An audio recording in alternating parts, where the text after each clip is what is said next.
안녕하십니까 애청자 여러분, 놀라운 부동산 놀부 그리고 이 세무사 이인석 대표님 모셨습니다. 네. 자, 오늘은 이 23년에 대해서 네. 세금이 어떻게 바뀌는지, 네. 그리고 어제 발표가 큰 게 있었잖아요. 그러니까요. 네, 거기에 대한 이 경제 정책 방향에서 세금에 관련된 부분이 쫙 나왔는데, 네. 그 중에서 우리가 부동산에 관련된 것만 해서 중점적으로 네. 이게 궁금하더라고요. 보니까는 하겠다, 추진에 대한 내용이 주류다 보니까 네. 현실 가능성이 좀 떨어져 보이는 것도 있고, 그렇죠. 아무래도. 네, 그리고 이거는 되겠구나 싶은 것도 있고, 이거는 뭐 여야 합의 사안이 아니니까 그렇죠. 그 세법 개정되는 그 순간부터 된다, 뭐 이렇게 볼 수 있는 것들도 있더라고요. 네네. 그래서 여기에 대해서 직접 세무사님이 정리를 해주면 네. 좋을 것 같아요. 안 그래도 어저께 제가 나오자마자 속보로 정리는 했는데, 그러셨을 것 같아요. 네, 당연히 바로 총알처럼 네, 하는데, 그래도 세무사님이 이제 조목조목 이게 바로 될 거다, 안 될 것 같다, 뭐 이런 거 얘기해 주시면 너무 좋을 것 같아요. 그리고 우리가 이 세금에서 우리가 중요하게 생각할 거, 실수화가 나올 수 있는 부분, 그렇죠. 뭐 이런 것도 네네네. 짚어서 얘기하면 네. 좋을 것 같아요. 첫 번째, 부터 볼게요. 일단은 네. 취득세. 네, 맞아요. 취득세부터, 지금 취득세가 문제거든요. 좀 이게 네. 부동산 가격이 크게 상승했을 당시에 이제 정부가 그걸 이제 규제하기 위한 방향 중에 하나가 이제 취득세 중과세였잖아요. 두 번 했잖아요. 처음에는 그러니까. 1, 2, 3주택자는 일반 맞아요. 특례세율 적용하고, 맞아요. 4주택부터는 4%로 네, 특례 적용 배제. 맞아요. 그렇게 갔다가 네. 그거 얼마 안 가가지고 맞아요. 바로 한 7개월 뒤죠. 7개월 뒤에 바꿔버려서 8% 12%. 맞아요. 근데 급급하게 네. 좀 그렇게 규제하는 방향으로 좀 하다 보니까 되게 많이 힘들어 하셨죠. 그러니까 아니 누가 8% 12% 내고 사면 어마어마하잖아요. 아, 너무 심하다. 10억짜리를 치면 네네네. 이게 거의 그 1억 정도 내는 거잖아요. 12%면은 도대체 얼마? 네. 1억 2천인데. 네. 8%만 해도 뭐 이거저거 하면 1억이잖아요. 그렇죠. 그러니까 너무 그래서 어제 대표님 말씀하신 것처럼 네. 어제 그 합동관계처에서 이제 기재부에서 발표한 자료를 보면은 이제 경제 정책 방향이라고 해서 발표를 했는데 옳은 방향인 것 같아요. 그러니까 아직 지방세법상 개정이 이루어지지는 않았지만 그게 언제 2월 달에 이제 아마 2월 초에 보통 법률이 다 개정이 되거든요. 네. 통과가 되는 거죠. 네. 여야가 합의하고 국회 통과가 돼야 되는데 네. 일단 어제 그 자료를 보면은 그러니까 어제 날짜 이제 여기 오타가 네. 이제 22년 네. 12월 21일 네. 이후에 취득분부터 이제 모두 적용한다고 했으니까 법을 2월 달에 개정을 하되 네. 그걸 소급 적용할 것 같아요. 그러면은 먼저 낸 사람들은 감면받는 거예요? 먼저 낸 사람들은 아마 소급 적용한다는 뜻은 뭐냐면 다시 돌려주겠죠. 네, 감면. 네, 아마 먼저 냈다고 하더라도 네. 이제 되게 복잡해질 것 같은데 네. 정부가 어제 갑자기 그렇게 발표를 하거든요. 이거 옛날 네. 그 이번 정권 처음 들어왔을 때 양도세 중과 맞아요. 한시적 배제할 한시적 배제. 때도 맞아요. 그날로 소급 적용시킨다고 얘기를 했었잖아요. 맞아요. 그러니까 지금 이게 또 문제가 뭐냐면 이렇게 정책이 나오면 네네네. 사람들이 바로 시장에 덤비지 않아요. 이게 바뀌는 거를 보고 들어가니까 그렇죠. 올바른 사실 소급에 대해서 환급 대한 걱정을 할 필요가 없는 게 보통 그냥 그렇게 가요. 그리고 여기서 그렇죠. 문제가 될 수 있는 거는 네. 그거죠. 이게 이미 이제 얼마 전에 2주택자가 되면서 8% 12%낸 사람들은 어떡하냐. 억울하죠. 네. 그게 진짜. 그러니까 왜냐하면 취득세 납세의무 성립 기준으로 판단을 했을 때 네. 그 대표님 말씀처럼 이미 낸 사람들 있잖아요. 네. 그러니까 거기에 대한 것까지 구제해 줄 것 같지는 않은 이유가 분명하게 명시를 한 게 12월 21일 21일이라고 발표일. 이후에 취득분, 그러니까 21일을 포함한 어제 발표한 시행 시기 자체를 이렇게 딱 명시 픽스했죠. 그 전에 한 건 좀 억울하죠. 네. 징여도 그렇고 징여도 네. 12%인데 지금 발표한 거에 의하면 이제 50% 감면한다고 하더라고요. 또. 그렇게 따지면 이미 그 전에 취득했다가 판 사람 같은 경우 더 억울한 형평성의 문제가 되는 거니까. 이게 어쩔 수가 없는 것 같아요. 과세형평을 따지게 되면 또 억울하시겠죠. 그렇죠. 네. 이게 어느 하나 정책이 나오면 분명히 억울한 사람은 나오기 때문에 분명히 나오는 것 그걸 다 하기 위해서는 기준선을 잡아주는 게. 그러니까. 그래서 재개발도 권리산정일이 있는 거고 맞아요. 이것도 마찬가지로 돼 있는 것 같아요. 다 포용하기에는 정부가 네. 좀 그렇지 않을까 싶거든요. 그러면 이 부분을 일단 볼게요. 그래서 일단은 2주택까지는 지금 무적을 만들고 있어요. 아니 이렇게 해야지 뭐 그 지금 연쇄적으로 폭발되잖아요. 만약에 이게 이런 조치들이 이런 거라도 안 하면 맞아요. 미분양이 쌓일 거고, 미분양은 결국 건설사들의 경영 악화로 이어지게 되고, 경영 악화는 또 그들이 갖고 있는 부채에 영향을 줄 거고, 그러면 금융사의 꼬리를 물게 되고, 거기로 더 가면 이제 한국의 금융 밸런스가 무너지게 되는 거고, 그게 부도가 계속 연쇄적으로 나니까. 그것 때문에 사실 이번 완화책은 거기에 중심이 된 것 같아요. 일반적인 국민들에 대해서 과도한 세금이다, 이거는 어떻게 보면 그럴듯한 포장이 될 수도 있는 거고. 네, 제 생각은 그래요. 제 생각은 그렇고, 이게 진짜 그걸 위해서 한다기보다는 경제 전반에 지금 부동산이 큰 영향을 미칠 것 같으니까 선제적인 대응을 하는 쪽으로 우리가 생각을 해보면 될 것 같아요. 그래서 우리가 지금 똑같이 우리도 뭐 나라를 위해서 생각할 게 아니라 지금 바뀌는 거에서 내가 이득을 실리를 취할 수 있는 게 뭔가를 체크하고 언제쯤 바뀔까, 그리고 원감생심 바뀌지도 않을 것 같은 거에 무리하게 몸매면서 기다릴 필요가 저는 없다고 보거든요. 그래서 그런 것들을 체크하면서 이건 내가 챙길 수 있구나, 이거는 언제부터 될까, 이거는 현실 가능성이 좀 떨어져 보인다, 이거니까 이거 하지 말고 이걸 이용해야겠다, 이런 거 좀 했으면 좋겠어요. 맞아요. 그래서 텍스트 보면은 지금 2주택까지는 취득세 중과가 폐지돼서 기본세율로 가고, 그리고 이제 3주택자부터 이제 중과 세율이 붙는데 이제 이게 50% 할인이 된 거죠. 네, 50% 할인. 깎아서, 그러니까 내가 만약에 여기서 한 가지 예를 들어보자면, 내가 2주택을 갖고 있었는데, 그러니까 이제 세 번째로 취득하는 주택이 조정 대상 지역에 소재한 주택이다. 근데 그게 잔금일 기준으로 했을 때, 모든 취득 시점은 잔금일이니까 2022년 12월 21일 이후에 잔금이 오는 세 번째 조정 대상 지역에 소재한 주택을 취득할 때 기존은 이제 두들겨 맞아요. 12%를 두들겨 맞는데. 맞아요. 달래기 시기죠. 6% 적용해 줄게. 그러니까 보니까 이 정책 내용 자체가 다 50%씩 감면을 해요. 취득세를. 다른 중과세율. 지금 이게 보면 그러면 이런 사람들 너무 좋겠다. 지금 잔금 안 한 사람. 그래서 계약하고. 그러니까 이게 이제 뭐 롯데라고 표현하기 좀 그런데 정책에 따라서 근데 그런 사람이 거의 없죠. 거의 없죠. 지금 바닥인데 거래량이 완전 지금 서울뿐만 아니라 맞아요. 지방도 지금 거래량 완전 낮아지고 있는 상황이에요.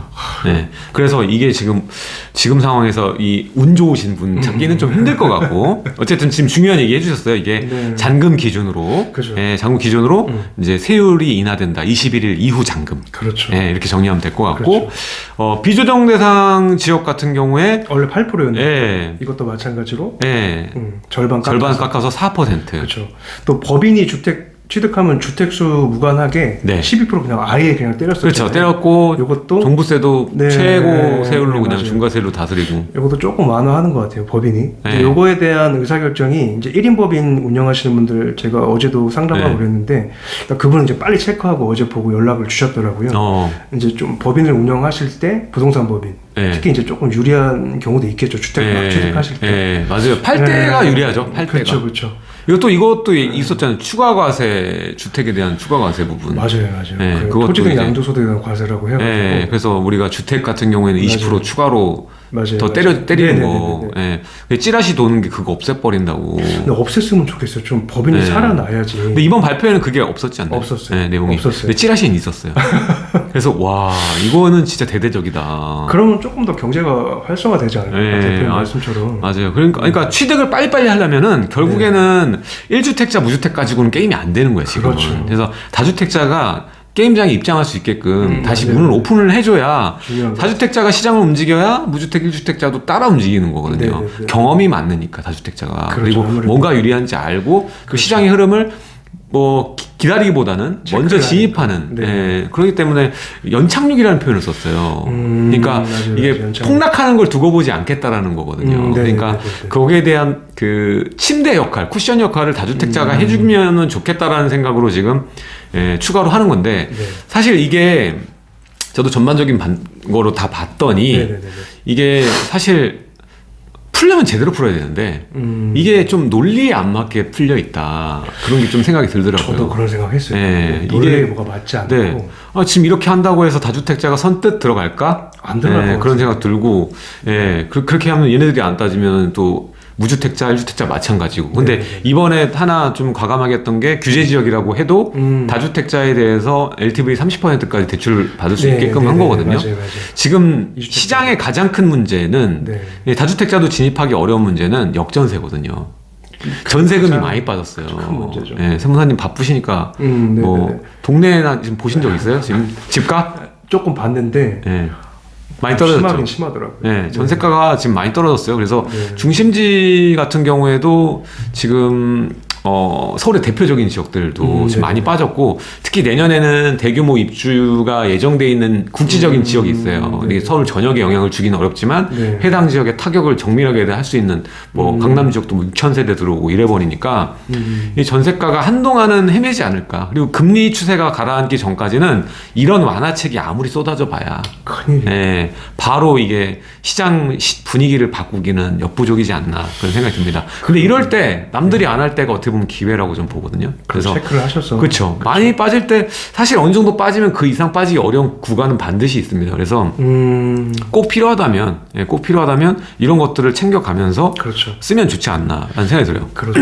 어쨌든 간에 지금 법인 취득세도 이제 12% 바로 때려 맞는 게 6%가 됐다라는 그렇죠, 거. 그렇죠. 그거를 우리가 이해를 해야 될 것 같고 또 징여도 마찬가지죠. 네, 네. 추가로 이제 조정 대상 지역, 비조정 대상 가리지 않고 얘기를 했을 때 사주택자. 네. 네. 이것도 똑같이 50%. 네네네. 그래서 이제 12%에서 6%로. 그렇죠. 그래서 우리는 기억할 때 이렇게 하면 되죠. 1에서 3, 2주택까지. 그렇죠. 그리고 3, 4, 그렇죠. 그리고 4, 6. 그렇죠. 요렇게. 그렇죠. 이렇게 기억하시면 되겠네요. 그렇죠. 그렇죠. 맞아요. 근데 그렇게 지금 뭐 살 리가 없을 것 같아요. 저는 오히려 이런 게 나오면은 누구가 조금 잘 활용할 수 있느냐. 네네네. 똘똘한 한 채가 아니라 네. 똑똑한 두 채를 끌어갈 수 있는 저도 그 생각했어요. 네, 그 생각을 네. 해야 될 것 같아요. 그래서 두 채.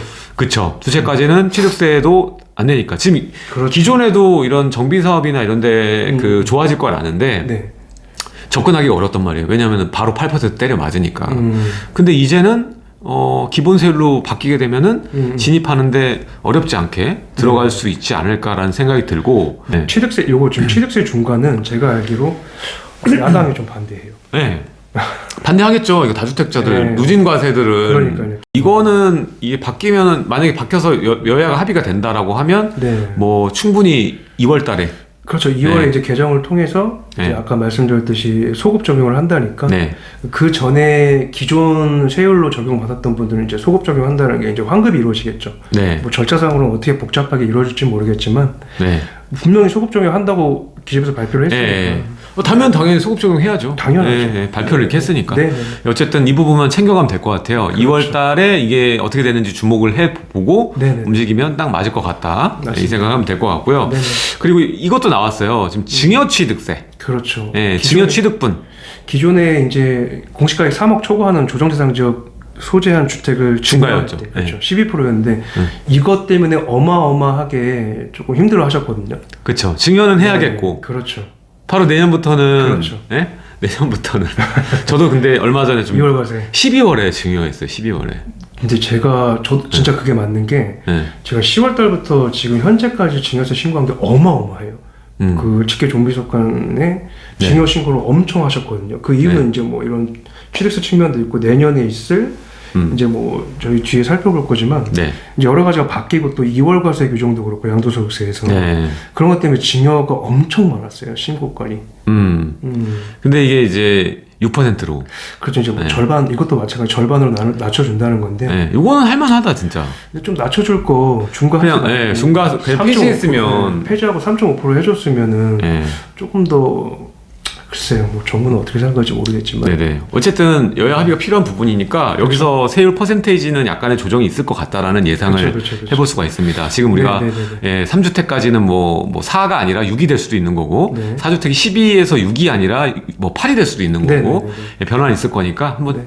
지켜보시자고요, 여러분들. 예, 보시고 맞게끔 가면 될 것 같고 네. 그리고 뭐 이거는 짧게 하고 넘어갈 텐데 양도소득세는 중과 배제가 한시적으로 됐던 게 이제 1년 더 연장. 네. 그리고 여기서 끝나는 게 아니라 23년 7월쯤에 네. 예, 맞아요. 개정을 통해서 한다고 아예 폐지 쪽으로 무게를 두고 저는 있다는 폐지될 것 같아요. 예, 네. 그런 뉘앙스로 지금 나왔어요. 윤석열 정부의 가장 중요한 사안이었으니까. 네네네. 네. 맞아요. 요게 어제 발표된 사항들 중에 가장 중요했던 것 같고, 네. 그 여기 지금 보면 그 23년도에 이제 다 얘기한 것 같은데 어제 발표 내용이 정말 중요했기 때문에 네.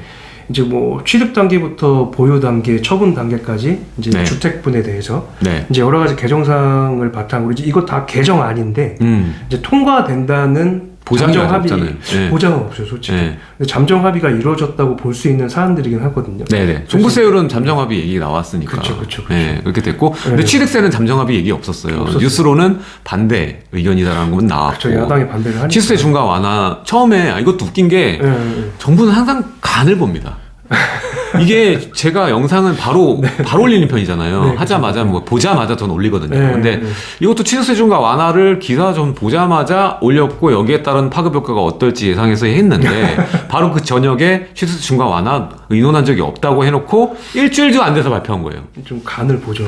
일주일도 안 돼서 발표한 맞아요. 거라니까. 맞아요. 그러니까 아니 이게 무슨 말도 안 되는 이런 국민들을 상대로 해서 왔다 갔다 하는지 저는 그러게요. 약간 이게 너무나 그래서 간보는 뭔가 나오면 이건 사실이다. 저는 그렇게 생각해요. 저도 그냥 사실이라고 사실이다. 생각을 할게요. 네, 그렇게 생각하고 아 이제 곧 나오겠구나 이렇게 생각하면 될 것 같아요. 네네. 그리고 내년이면 23년이면 이런 모든 중과는 네. 기준점이 규제 지역이잖아요.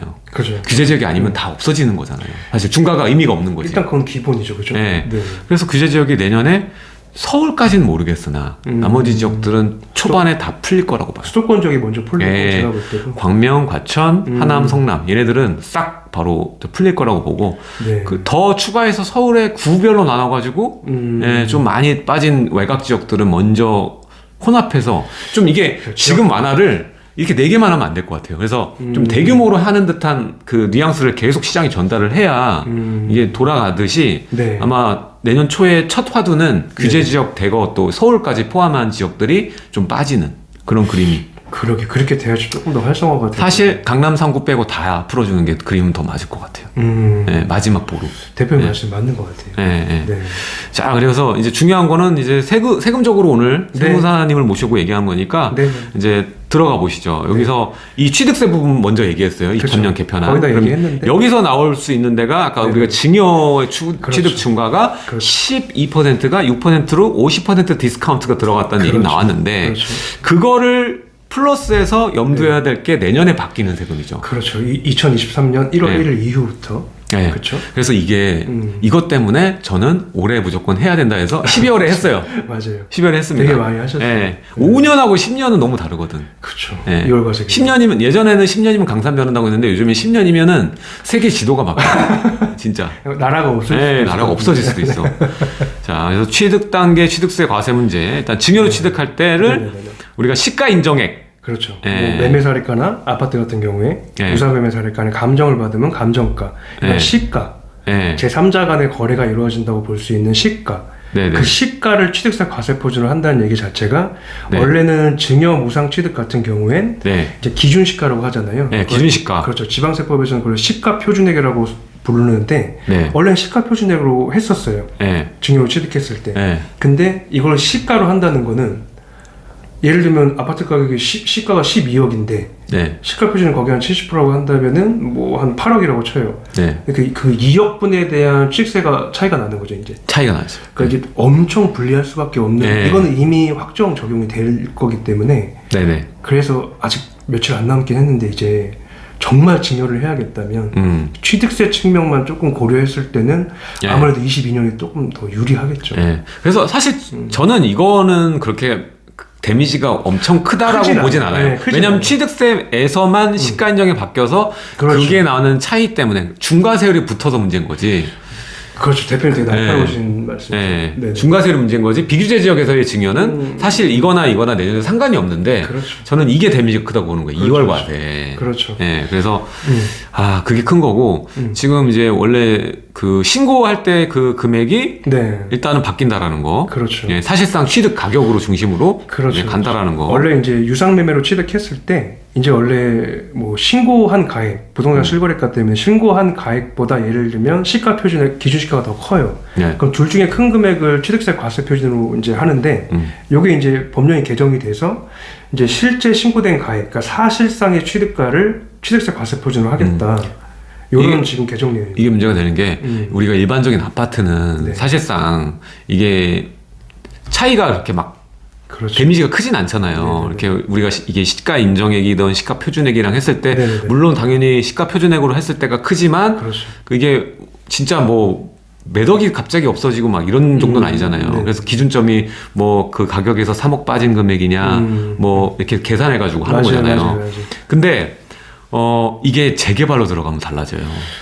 그럼 공식 가격으로다가 기준점을 잡고 움직일 수가 있거든요. 그렇죠. 실제 거래 사례를 좌우로 보니까 그렇죠. 전이랑 후랑 봤을 때 큰 사례가 없는 경우 그렇죠. 그런 경우는 거의 공시가로 그냥 넘어가서 그러니까 매매 사례가 네. 없는 거죠. 예를 매매 사례가 들면. 없으니까 네네네. 그러면은 이제 시가 인정액이랑 차이가 괴리가 정말 크거든요. 그거는. 그렇죠. 그랬을 때 그런 게 증여하는 이런 말을 해서 그런데 증여하는 맛이 나는 거거든요. 증여 맛이 난다. 세금 절세가 되니까 일단 많이 되니까요. 네, 근데 이게 그런 재개발 증여가 네. 지금은 그런 맛이 났었는데 내년이 되면 그런 맛이 아예 안 나는 거죠. 상속 같은 경우에는 여전히 이제 공시지가로 하겠다고 하더라고요. 이거 알아야겠네요. 상속의 경우는 이제 시가 인정액을 하지 않고 네. 그건 너무 억울하잖아요. 근데 맞아. 그거는 말이 산 안 것도 돼요. 아니잖아. 사후에 내가 받으려고 했던 것도 아니고 우리 부모님이 돌아가셔서 그걸 받은 걸 갖다가 시가로 취득세까지 많이 뜯어간다는 거는 네. 좀 맞지 않지, 정서상 맞지 않기 때문에. 이건 아셔야겠네요, 여러분. 상속의 경우에는 시가 표준액 그대로 한다고. 여전히. 예, 그죠? 그렇게 한다는 거를 아시면 좋을 것 같습니다. 네네네네. 자, 그리고 이건 뭐 그냥 이제 적용 사례인데 네. 이게 뭐냐면은 이제 저희 가족 간에 대표님 그 특수관계 인간이라고 표현을 하는데 저가양도 많이 하시거든요. 아, 맞아요. 요즘에 네. 최근에 이게 많았었잖아요. 저가양도가. 많았죠. 엄청 많았죠. 보통 네. 이제 그 매수인 입장, 이제 자녀 입장이겠죠. 네. 자녀 입장에서 보통 시가의 70%를 딱 맞춰서 네. 보통 하시잖아요. 네, 맞아요. 근데 이제 요게 이제 개정이 된 게, 취득세가 개정이 된 게 이제 원래는 개인 간의 이런 사인 간 개인 간의 부동산 거래에 대해서는 이제 부당행위 계산 부인이라고 말이 좀 어려운데 이제 거래 효과는 똑같아요. 네. 거래 효과 자체를 부정한다는 말은 아닌데 세금이 적게 나오게 거래를 했다고 보면은 그걸 부당행위로 보는 거구나. 그래서 부당행위라고 봐서 계산을 다시 해, 세금을 더 내. 뭐 이런 규정이 있거든요. 이제 법인세도 있고 소득세도 있어요. 근데 그거는 국세인데 지방세 취득세법에서도 네. 요거를 이제 23년 1월 1일부터 적용을 하기 때문에 그러니까 요게 이제 사례를 들어 설명을 해보면 이제 아버님이 예를 들면 자녀분한테 네. 이제 뭐 아파트를 이제 저가로 양도를 해요. 증여를 하면 증여세가 많이 나온다더라. 네, 10억짜리를 그러니까 70% 맞춰서 그렇죠. 이제 예를 들면 시가가 10억이라고 확인이 됐는데 그거에 한 70%보다 조금 높은 75% 정도 7억 5천으로 저가로 양도를 하는 거죠. 예, 그럼 2억 5천에 그렇죠. 아낄 수가 있네요. 그렇죠. 네. 제일 중요한 건 이제 개정이 된 사항이 이제 저가 양도를 했을 때 네. 이제 22년 12월 31일 이전까지 이렇게 저가 양도를 취득을 하잖아요. 그럼 자녀를 무주택자라고 가정을 할게요. 그러면 이제 취득세 과세 표준 자체가 이제 저가 양도가액인 7억 5천과 이제 공동주택 고시가격이 7억이라고 표현을 할게요. 예를 들면 그럼 둘 중에 큰 금액인 7억 5천을 취득세 과세 표준으로 보거든요. 네, 과표가 7억 5천. 맞아요. 이제 거기에 이제 2% 구간이죠.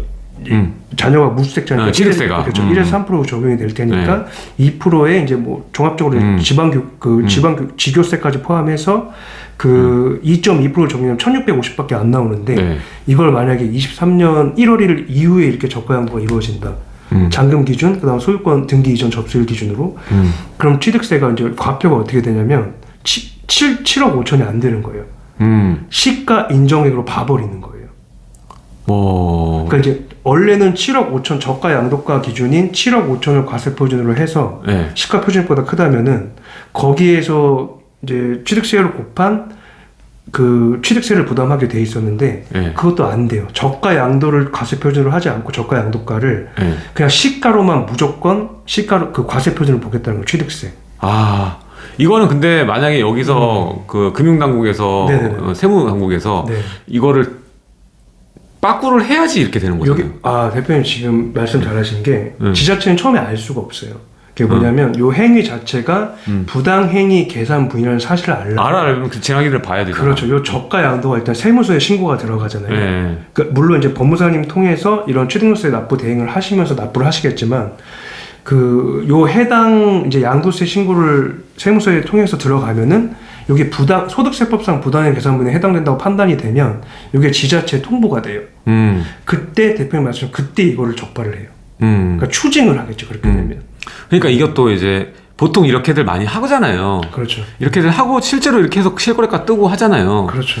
그래서 이거 가지고 기사화도 되고 또 무주택자들 분은 이게 진짜 가격이다 생각하고 그렇죠. 그 호가에 속지 않는다고 하고 하잖아요. 근데 지금 이게 23년 됐다고 해서 무조건 이렇게 된다기보다는 이렇게 우리가 기존에 하듯이 저가 양도를 했는데 그렇죠. 금융당국에서 다시 해라 빠꾸 맞으면 이렇게 내야 된다라는 거잖아요. 추징이 되겠죠. 여기서 뭐 그렇게 되면 시가로 과세표준을 잡으면 10억이니까 거기에 3% 구간에 들어가니까 3.3% 보면 3,300을 2배를 더 내야 된다는 거죠. 그러니까 만약에 이게 지금 적발이 됐을 때 부당의 계산분으로 봐서 적발이 됐을 때 네. 2배가 이제 2분의 1 정도를 덜 냈으니까 그걸 네. 추징을 하겠죠. 이제 과세 기술상 장치상. 네. 근데 이제 좀 이렇게까지 해야 되나? 왜냐면은 개인 간 거래에서는 지방세법은 네. 이렇게 부당행위 계산분을 통해서 그런 말이 없잖아요. 그렇게 적용을 하지 않았었어요. 법인 간에만 그랬었고. 네. 근데 처음에 들어왔으니까 그래도 이제 알고 계시라고. 이제 근데 아무래도 리스크가 커졌죠. 이게 근데 지금 시가가 10억짜리가 그렇죠. 이게 7억 5천으로 거래하는 케이스가 저가로. 케이스가 지금 하락장에서는 이 아무렇지 않게 느껴진단 말이에요. 상승장에서 너무 이상하니까 당연히 금융당 뭐 세무당국 들여볼 수 있는 부분인데 지금 하락장이니까 이게 뭐 진짜 실제 거래가 이렇게 되기도 하니까 그렇죠. 이게 그렇기 때문에 이게 원래 관행상 다 이렇게 하셨잖아요. 지금 우리 저가양도 할 때 저가 아니 그냥 정상 시세대로 양도하시는 분 어딨어. 다 없어요. 내려가지고 하죠. 네, 보통 뭐 20% 정도까지는 내려가지고 하잖아요. 그러니까 이게 그래서 알고 있어야 되는 부분이다. 그래도 이제 조금 불리한 스탠스니까 네. 불리한 거니까 아무래도 조금 내가 이렇게 시가보다 낮게 내 자녀랑 양수도 거래를 할 때 취득세가 많이 나올 수도 있겠구나. 그냥 적당히 해라 이거네요. 적당히 해라. 계속 이것도 규제잖아요, 솔직히. 네, 규제죠. 그러니까 답답하죠. 네. 일단 이렇게 해서 취득세 부분에 대해서는 우리가 꼭 알아야 되는 부분들을 얘기했어요. 그래서 중요한 게 우리가 이번에 나왔던 부분들, 뭐 2월달 되면 판가름이 날 거고, 그 중에서 우리가 무조건 바뀌는 증여에 대한 부분을 좀 디테일하게 봤고, 증여 외에 그 저가 양도도 22년과 23년이 달라지는 거. 그렇죠. 네. 원래는 다른 거는 뭐 회수되고 했어도 취득세 부분은 안 건드렸는데 이제 취득세도 건드린다. 그렇죠. 다시 세금을 더 거둘 수도 있다. 이 취득세도 이제는 23년부터 건드린다. 그렇게 우리가 정리를 하면 될 것 같아요. 네네.